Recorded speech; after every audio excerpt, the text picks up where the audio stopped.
Now, we've been talking during a lot of other sessions yesterday and today about the role of the audience, feedback from the audience, involving the audience in an early stage, and now we're just going to rethink the audience. And I'm definitely going to include the audience at some point in this room. So please already think about all the questions that you have. Let's make it into an end of the day group discussion if we can. But for that, I will invite to the stage my superstar panel. First, Niels Alberg, co-founder and CEO of PUBLIKUM. Come on, Niels. We have Arttu Lindeman, marketing producer at Solar Films in Finland. Filip Hammarström, screenwriter, producer and entrepreneur, Art of Stories. And last but absolutely not least, Elma Tataragić, screenwriter and competition programmer at Sarajevo Film Festival.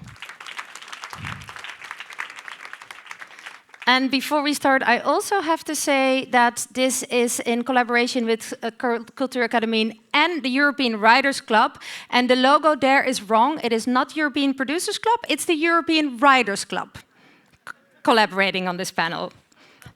So you know. Hello, welcome. Do you still have some energy after this whole day to rethink the audience with me in this group? Sure. Great. Let's do a short introduction. Unfortunately, we have to share mics. Who are you? What do you do? And tell me one thing from today or yesterday here at TV Drama Vision that's resonated with you. Niels. That was a one big thing. one. You didn't prepare me on that one. I actually did. Oh, you actually did, yeah. Well, I paid a lot of attention to the German presentation this morning. I thought that was very interesting to get a very nice overview of the German market.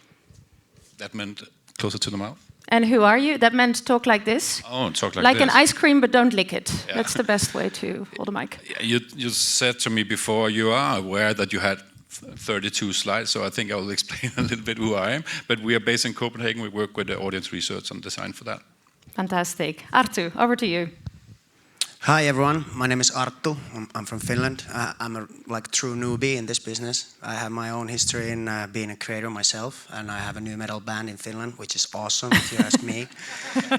The one thing today that stick to my mind was definitely the first two keynotes and discussions that you had there in Draken room, and the first one with the Gaibis and all the talks of the micro drama and the data he has for the micro drama and who are actually watching it and how much they're consuming more than the other part of the audience was very interesting. The super consumers. Yes, absolutely. Filip. I'm Filip Hammarström from Sweden. I am here because we are doing some changes, what we believe and think and hope in the writing process of films. And I'm going to show you how we were going to do that. But also very interested in the microdrama. I think it's really cool, even though I personally like feature films. But it's a cool way to present a story. Great.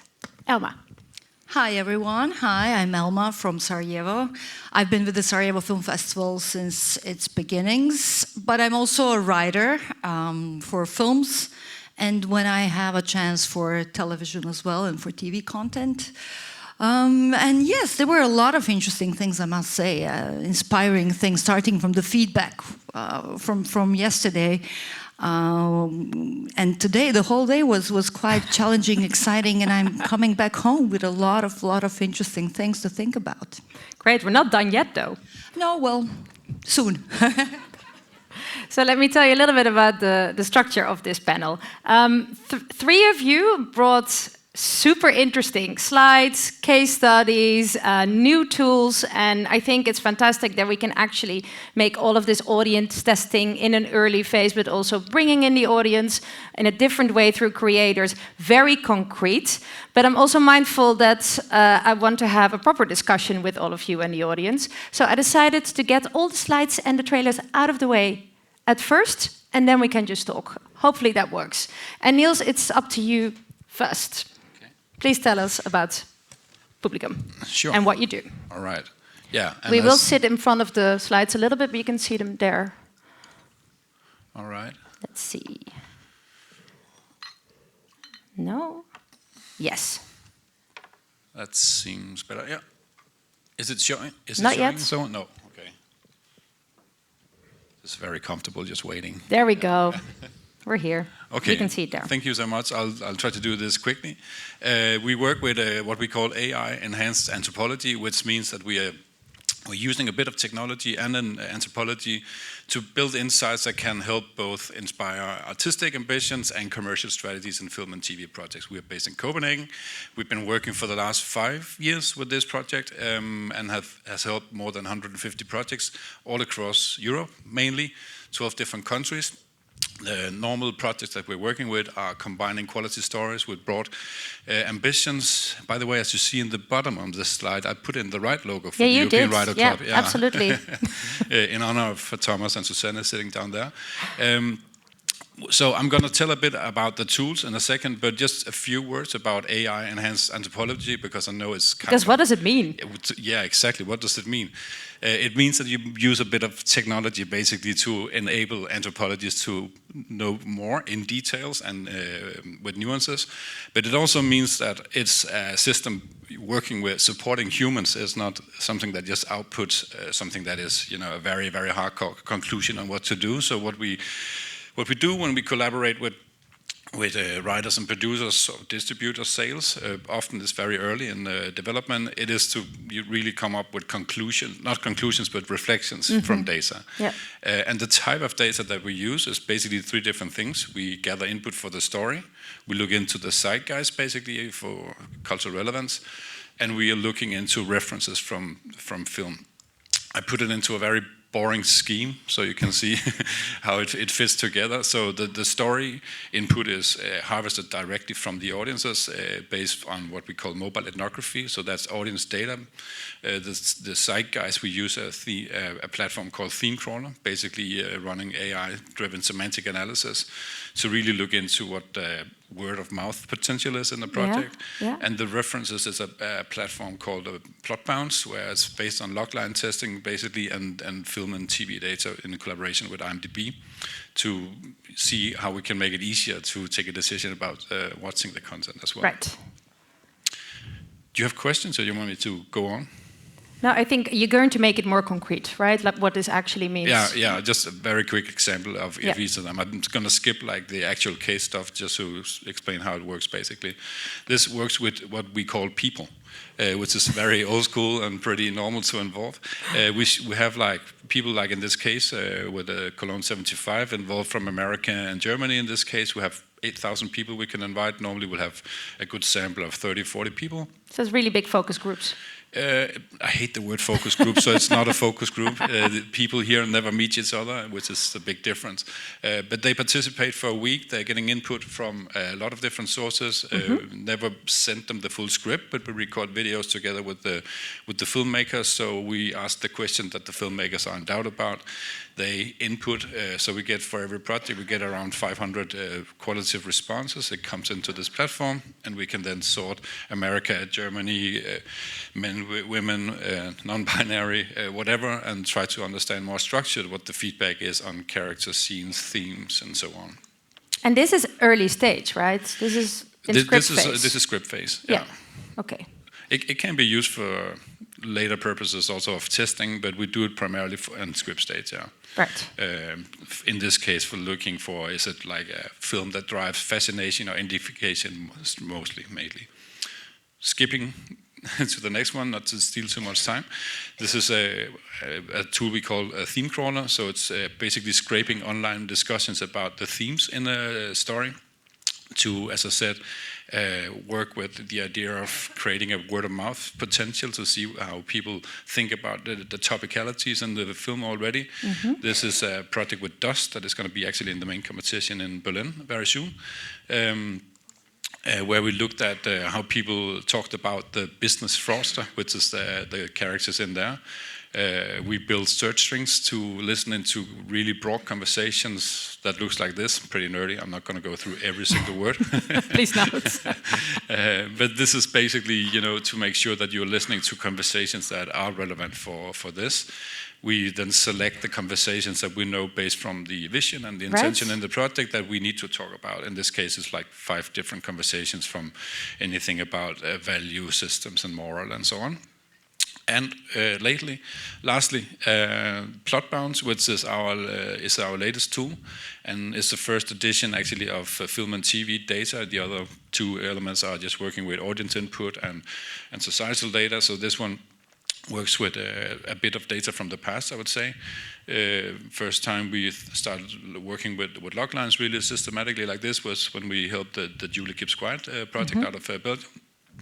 And realized that there's a strong potential in working very structured with log lines throughout the stages from everywhere, actually from development to distribution, to really try to understand what kind of expectation does a certain plot line create in the mind of the audience if you benchmark it with the history of data from IMDb. So we have 160,000 films and TVs that we have trained the system with. So we're able to build 500 different clusters of expectations where we can go into. It's difficult for me to see now, so I'm skipping the reading part. But this is an example of a version 1 of a logliner for the same movie, where we can see this comes into a cluster that really has a lot to do with societal stories. We can then see how popular the average film is in that cluster. If you then change it, it jumps into another cluster where it's about personal dramas often, and we can see another number of, okay, this is actually even more popular normally, and then a third one, this is less popular. Doesn't really mean that, of course, we have to put it into the most popular cluster. It just informs the discussion about if you choose these few words compared to these few words, what kind of expectation are you creating, and are they right? So it for me can easily be the lowest scoring cluster can be the most interesting to go there. It's again going back to a discussion and not like hard conclusions. We can compare which in the clusters are the most well-known, which are the most highly rated, and which has created most reviews, basically. And that can lead into more qualitative reflections into, okay, I wanted to write a light story, but all the references are pretty dark. I wanted to write a story about women, but it's all about men. Or I want to write a story about freedom, but it's all about captivity, which was the case here. So that was quite interesting, but again, it's not like a hardcore conclusion to what to do. We gather all the reflections in a book like this, basically. That's an ongoing discussion element between us and the team to discuss what we learn ongoingly inside the project to make sure that this is alive and a conversation that's going on all the time. Is that so I was going to ask, I have so many questions, but they will all come later on. Just read that in the report. Yeah, but this is really cool. So is Julie Keeps Quiet, is that a success story? Because I understand all of this, obviously, from a marketing and distribution perspective, but for early stage creative process, what are the success factors? How do you... It's very difficult to really, link this down to the box office in the end. I don't think that's trustworthy, basically. So I think a good for TV, this is TV Drama Vision. Yeah, maybe that's easier. But the majority actually is film. What we have been working with so far, and in the TV project, the measurement has not been set up like that. Okay. But I think for us, a success is if you find that the team is sharing a more frictionless discussion about, okay, we have actually now a stronger shared vision all the way from maybe the writer all the way to distribution and sales. I think that's a good success. Shared vision. I think that's a good success, yeah. And I guess being informed. Yeah, of course. But making informed this decisions. is not a guarantee that you will hit a billion target, but what is? I'll get back to you on that. Fantastic. I'll move over to... Well, you want to... Of course, Arttu goes. I thought we were moving over to me. No, we're moving to Filip. You're who also has a tool that works with audience testing in an early phase. Yes, we're doing a little bit differently, but essentially we're also trying to get feedback from the audience as soon as possible in a process. So we're called Foreshadow. So it's at foreshadowit.com. Basically, what you can do there is you upload your script for your synopsis for a TV series, and we create a AI-generated storyboard film from that. And you write questions, what you want to find out, what your story is. Does it resonate with people? And then we upload it on our site or our app, and we have viewers who look at it and answer questions that you have for the audience about your story. So it's like an animatic. It's like an animatic. And it's a full film? Right now we can only do a couple of minutes, but we are, increasing it. We're launching today, so today is our first version Congrats. of this. Thank you. And today you can do a couple of minutes, which is more like a story trailer, which you can try and test your story for audience right away. But in the future, we're going to get longer. Eventually, we're going to be able to do the whole film. So you can actually test the actual storyline instead of testing it in editing 1 year later. And then we give the viewers, our testers, they get points and they can buy movie tickets. We're building a community around that. That's the goal for that. Our customers, they get data. You can get a bunch of data on who clicked on that poster, who clicked on that. You can do A/B testing on log lines, posters, everything.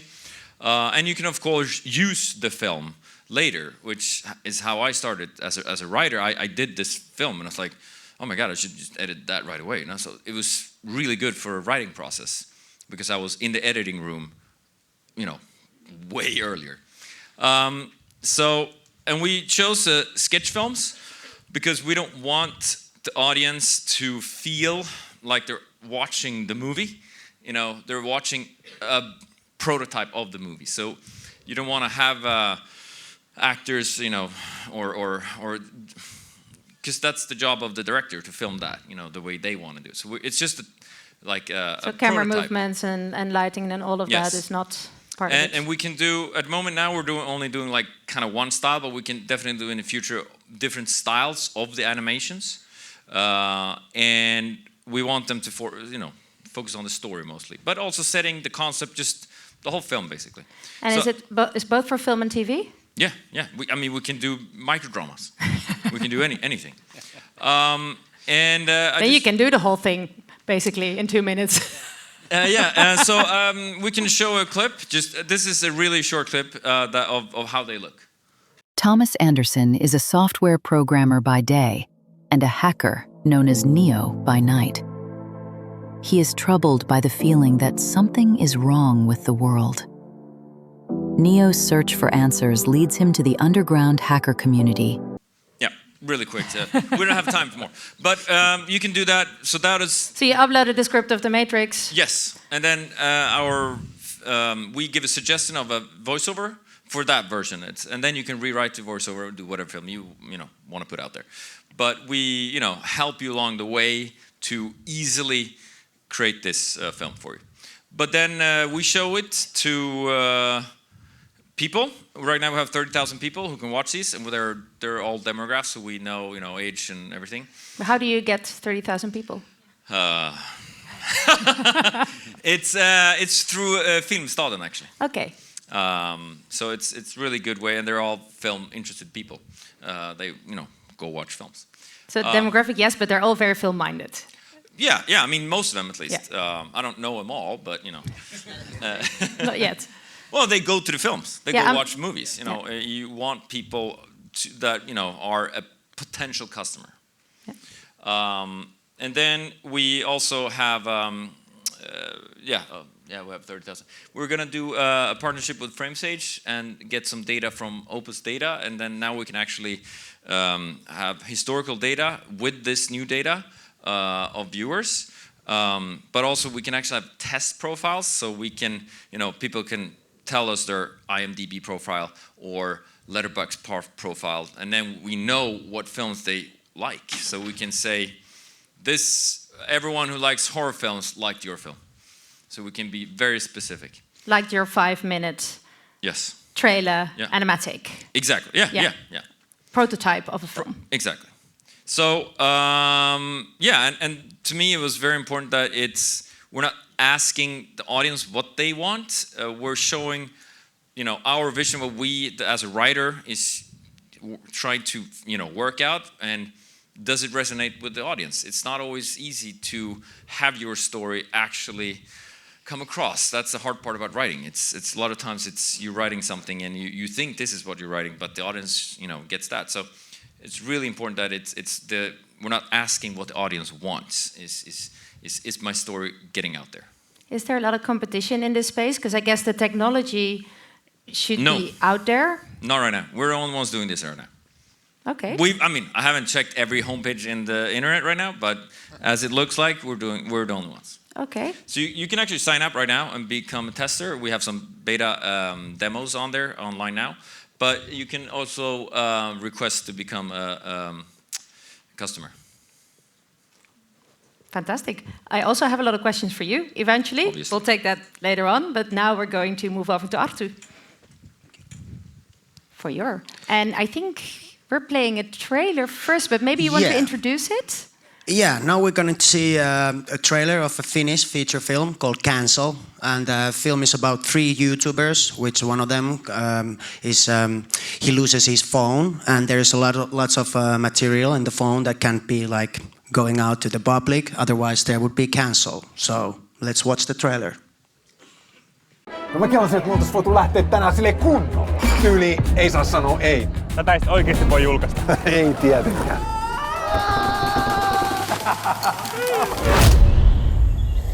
Onks mun puhelinta näkynyt? Kuka haluaisi tehdä meille tälleen? Hei mä tiedän.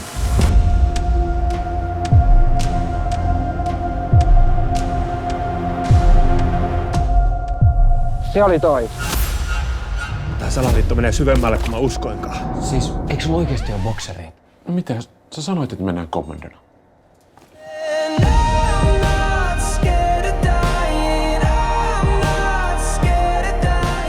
Hei, mitä te teette? Santtu on tuon huoneessa jonkun minnen kanssa. Nice! Seis!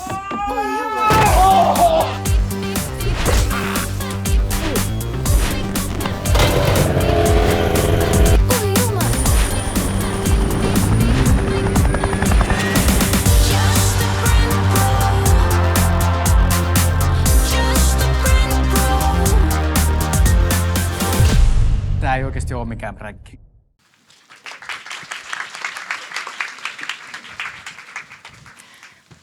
So congratulations, first of all, because it is a massive box office hit in Finland. Thank you. And it doesn't happen all the time that you can convert a YouTube audience to a cinema audience. And you managed to do that at Solar. Yeah, we managed to. Not me, myself, alone, but yeah. All of you. Yeah, all of us. We managed to do it. And the marketing, I'm going to talk it later on, but we aimed only on FOMO. The FOMO effect amongst the FOMO effect. Yeah. You have to tell us, what is the FOMO effect? FOMO is fear of missing out. And the FOMO effect means? It means that you plant the FOMO seed and it grows a large tree, and then the tree drops apples, and then the tree becomes a woods, and forest, and that's a FOMO effect. Fantastic. All right. Take us back to the beginning of Cancel, because you brought a little case study. Yeah, I can try. It's my first time, so I'm a little nervous, but yeah, you're doing let's awesome. try it. Thank you, Marike. As I said, phone gets stolen from super popular influencers or creators, and their content leak, and then all this race starts. It's really fast-paced youth comedy. Then there's a slide of me, but I already told who I am, so let's just keep it off. But it is interesting that you used to be an influencer, a YouTuber. You had a pretty and I big... still are, actually. Yes, I am. But not as active as you used to be. Yeah, yeah. I'm not so active, but I actually put out some YouTube videos a few months ago, and they went nice. Anyways, I started it 15 years ago, the YouTube thing, and it was really small at the time. Not only in Finland, but in everywhere. People didn't know about YouTubers, and it wasn't a thing. It wasn't a thing that you film yourself and tell what you did yesterday or today or some. But I started it and my channel grew really big, so I get to know like all the creators and other influencers in Nordics, not like all, but like many of them. And I got to know these guys. These are Nico and Santtu. The two from the right, and then Veksi on the left side. They have like huge numbers, more than 440,000 and 430,000 followers on TikTok, and they produce content in Finnish. So that means basically 10% of Finns are following these guys. So they're really huge. And the original idea for the film came from Santtu. Anyways, it's a classic 3-act structure in the film. First we have a setup. The setup Did you write it together with them? Yes, the idea came from the boys, but then we took a writer and our team from Solar Films and the boys, and we did it together. We had these sessions. Like okay, so they were sessions. basically in the writer's room together? Yes, okay, they were. And then we came up with this story. It's a classical 3-act structure. It starts when the trio got their TV show filmed, and after that they're going to the after party with the crew, and in the after party we have a local celebrity which we saw in the film. He's a rapper called Elastinen. He comes to the boys and suggests the boys that maybe we should have like the greatest after party of all times and film everything. And the idea was, let's like not say no for anything for tonight. And it's a challenge. It's a YouTube challenge. What came from the boys, obviously, which actually involves and includes our audience also, because they love the idea of saying yes to everything. So they did it, and they did some stupid things and filmed it all. And the morning when they wake up, Santtu's phone is stolen. Or lost at first, but then later on when the posts start to appear in his socials, he noticed that, okay, it's stolen. It wasn't lost. And then start this really fast-paced race to try to find who's the bad guy and try to get the phone back. And at the end, everything turns good and they get the phone back. Good for them. Yeah. So let's talk about the real thing here, the FOMO. I'm a marketing producer. And what does that mean, to be a marketing producer? It means multiple things, but mainly it means 2 things. I try to finance the films and find partners for the films, and then. So that's partners. You mean, brands. Brands, exactly. Yes. So product placements and yes, and other campaigns, because you can do a lot. Tie-ins. Yes. Yeah. And all the events and such. So that's one part of it, and the other part is obviously market the film. When it's done, try to find the audience and try to help it go very well. So in this film, since we knew that our audience isn't like super consumers, they're not hitting the cinemas every weekend, we had to like push out a lot. So I made 3 marketing plans, one for pre-production, one for production, and one before the premiere. And the aims were different. I mean, the pre-production aim, as I put out there, is only to spread the awareness of our project amongst the already baked-in audience. And when we went to the production phase, then we shifted from this broad awareness to this igniting the FOMO, and start putting out a lot of these like short clips, and we had a lot of cameo roles in the film, other YouTubers as well and creators. So what I did, I hired these like social media operators, I call them, 2 boys that are studying in film school in Tampere, Finland, and they came in and like made this designed by me, but made these Instagram reels for the cameo roles that came in, and it was actually the key thing there to get the YouTubers, since they're so evolved of creating the content every day, 7 days a week, 365 days a year. So for the one day, we offered them a different kind of work day. You can come. You're able to come here, and you will be in the scene, and you will be in the shootings, and you will be like talking in a film or doing something nice, maybe fighting, maybe a stunt, and then we'll film you for the whole day, and then when you go home, I'll hand you a perfect Instagram reel that you can just like post right away, and it worked really good. They loved it, and when they are in films, like the old media start to like notice them more and put them more. The old media, yes. Yeah, the old media. Thank you. Yeah.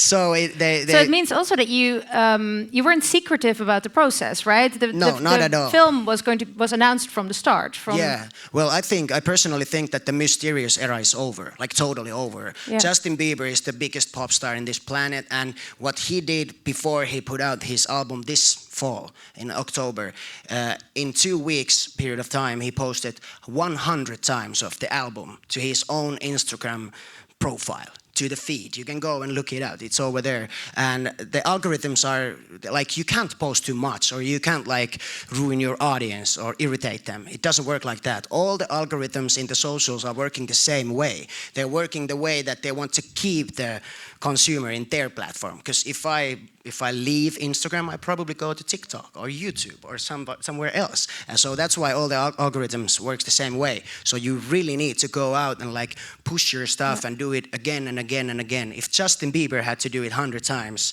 only to reach his own fans, his own followers, it means that I think we just cannot do something that is we consider really cool and then wait for the ticket line. We can't do it like that. We need to get closer with the audience. Good point. I'm going to have to speed you up a little bit. I'm sorry. Yeah, I'll go further. Here are some key activations we did. That these were really critical for the success. We put out the trailer in this huge event. I forgot to tell you, but we launched this project in this kind of YouTube all-star ice hockey game in Finland, in Nokia Arena Tampere. There was more than 12,000 people there. So a live event for YouTube. Yes, live sport event for YouTube. A hockey event in a hockey country that nobody actually are able to play, but we have kids in the stands and they're loving what they're seeing. But yeah. So then after the hockey game came to summer in July, we had this football game, and we put out the trailer and started selling tickets there. So we went with the QR code and people scanned it, and then they watched the trailer, and there was a ticket selling thing. And we in that event we sold 3,000, 4,000, but anyways, thousands of tickets in the arena. And then we did some tours and everything, but I'm just trying to put it all together. Let's go throughout the questions. It's much easier to answer your questions. But what we did, we posted a lot, we involved the creators, and we didn't like hesitating of doing things in a different way and in the new ways. We were like, we had the courage to go there. But now I think I need to quit now for... We'll definitely hear more from you, but I indeed want to move to Elma, because we haven't heard from you yet. You didn't bring any slides or trailer, but you brought all your hats, though, because you're wearing quite a few hats. And when it comes to bringing the audience in an early stage, you're a programmer, you know the audience from the festival, but you also write yourself. How do you balance that? Well, it's very complimenting, in fact. But when I'm listening to you guys, I'm there at the end of the process as a programmer. You know, the film comes and then I have to kind of promote it in order to have the audience in the theater or in the cinema that we also run. Or I'm at the very beginning as a writer. And where I come from, writers are very much excluded from this audience development strategies.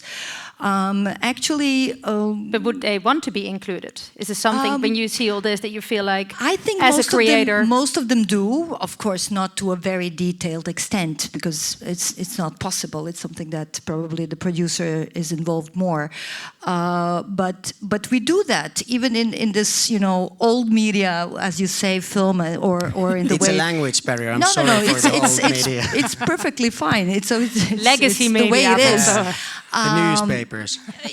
But it is the basis, Yes. Anyways, when you're working on a script, when you have an idea, basically what you do all the time is fact checking. Even if you're writing a story about a judge, and you're a writer, you're not a judge. You have to go and meet the judge, and you have to go and see how the court functions. So you're fact checking it all the time. Yeah. So basically, you're already working on your target groups, on your target audience. So I think that writers do want to be included in this process. Of course, not all the time. At one point you have to say, okay, now I write, and now I have to stop and do this until the end.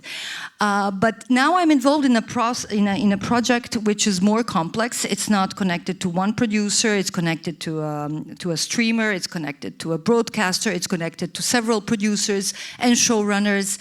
And already it's becoming much different than what I've been doing with film, where you have a producer or a co-producer, and then you get this very traditional feedbacks. Yeah. You sit in a meeting and you listen. Oh, your script is this, your script is that. You need to improve this. But here, it's not only about that. It's also about building the audience, and at what point will this be also reflected in the script that I'm still about to write? We are still developing the treatments. While as a programmer, it's totally a different thing, but also a very vibrant and always a big connection to the audience. I'm freaked out by empty theaters. Right. So when I'm preparing the festival, once the tickets are out, I have the full access to the whole platform of the tickets. Yeah. And I'm every hour checking out, how is this film doing? How's this film doing? How can we improve this? How can we do this? And I think people working with the tickets with in the box office get really crazy. Kind of tired of me. Yeah. I wake them up at 7 o'clock in the morning and say, this film is not doing well and it's great. We need to do something about it. It's also because I'm inviting the filmmakers, and I really want them to feel great presenting their films in full theater. And I also think that there is audience for everything. Yeah. We just need to know how to communicate with the audience and how to get to them. Everybody's watching videos. Everybody has a phone. Everybody has a laptop. We are watching at one time several things. So it's just important, how can we get to these people? And people want to be surprised. People like to see films. People like to be challenged by what they see. Of course, they like to be also cuddled with the things that they expect, but they also want to be surprised. So, I mean, there are a lot of interesting things a lot of interesting topics that are, even coming up from what I heard from my colleagues here. And you're hinting on something that was asked yesterday in this room as well, and is also on everyone's mind, I think. Does letting audiences in early lead to something that we've seen already? Does it lead to something predictable, something that isn't new? Niels? Well, I guess there's always the danger, but I think it depends on how you really treat it. If you want to follow it, if you want to do the exact opposite of what the audience is saying. I've seen that in several cases there. Great example from a meeting in Denmark where we presented something that the audience really was skeptical about, and the director said, fantastic, I'm going to go all in on that. And I thought that was actually a brilliant idea, because there was a lot of energy and emotions to be activated there. So I don't know, it completely depends on how you're using it. Yeah. Filip? I mean, you're both a creator and you created this tool, so you must believe in it. But how does that work in your creator brain? Well, I mean, right now it's super hard to especially get an original idea out to get it financed. So, I mean, if you can prove on an early stage that there's an audience that wants this, I mean, that's such a good power to have as a writer, actually. So to me it's more of giving the writers and the stories the power back, because we know we've tested this works with an audience. So we're not asking the audience, we're trying this one and that one and that one. Now we've perfected it, just like animation studios has been doing this for years, testing their stories way early on animatics, and they're doing pretty well. It's insane how fast this time actually is going, and I've just told that we can go 4 minutes over time, so we have like 8 minutes.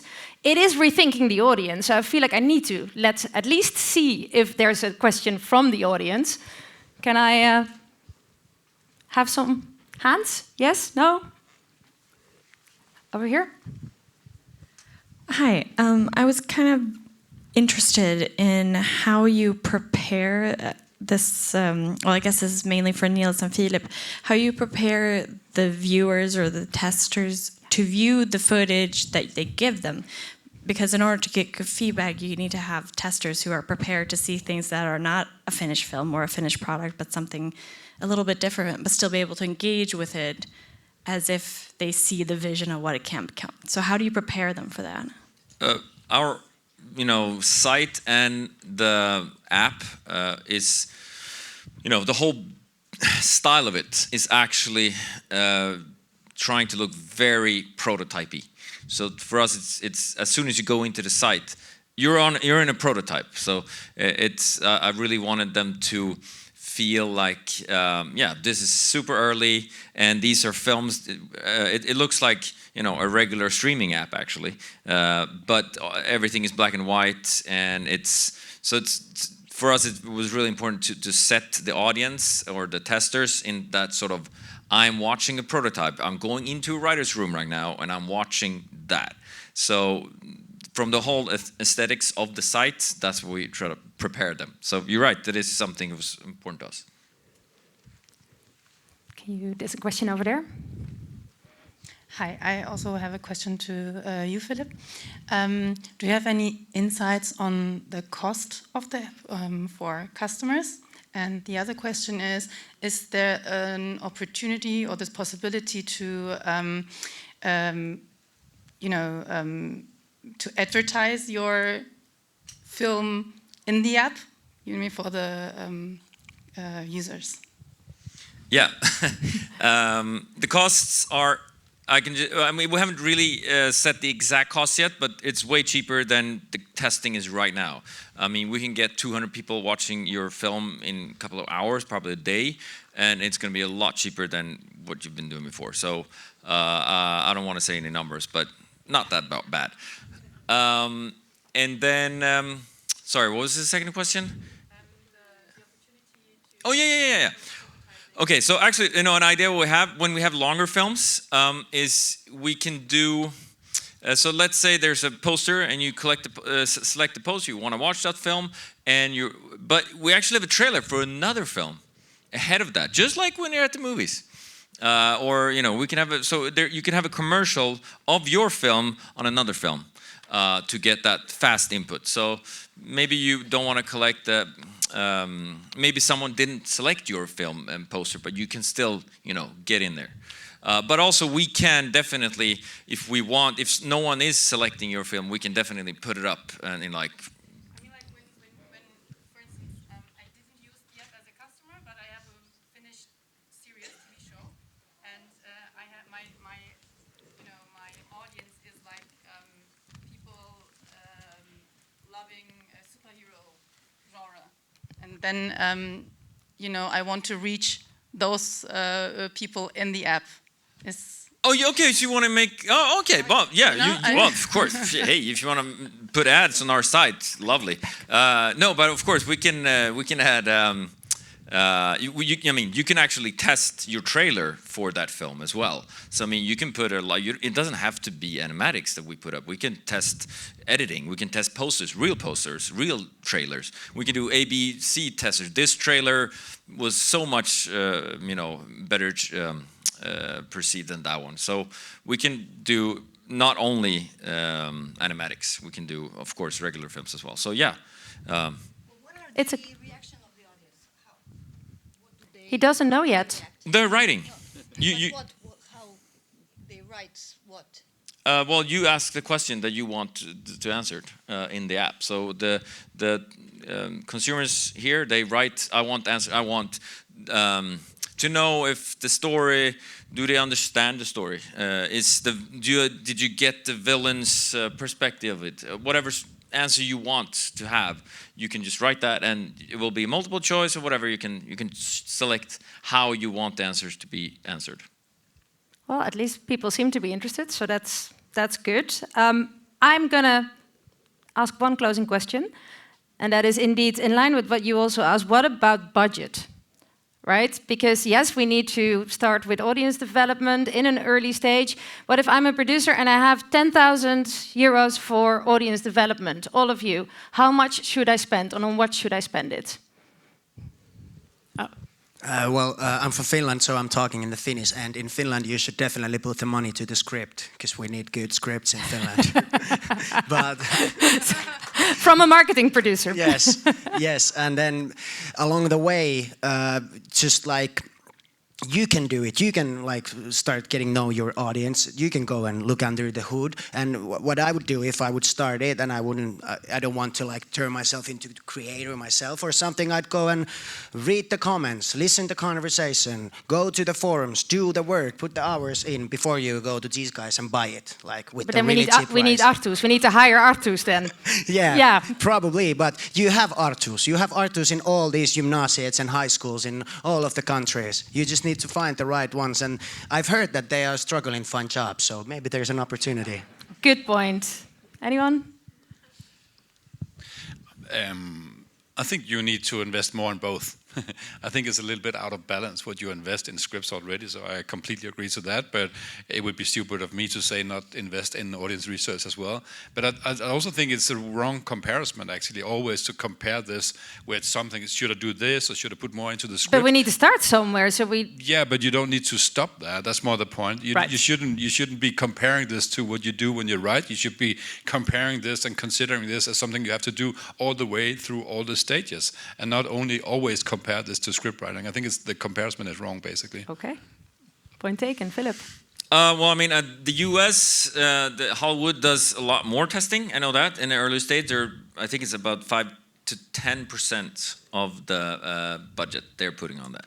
And their films are doing better than our films are. So I don't know. I guess they know their audience a little bit better when they have put that amount of money in there. So 5% at least.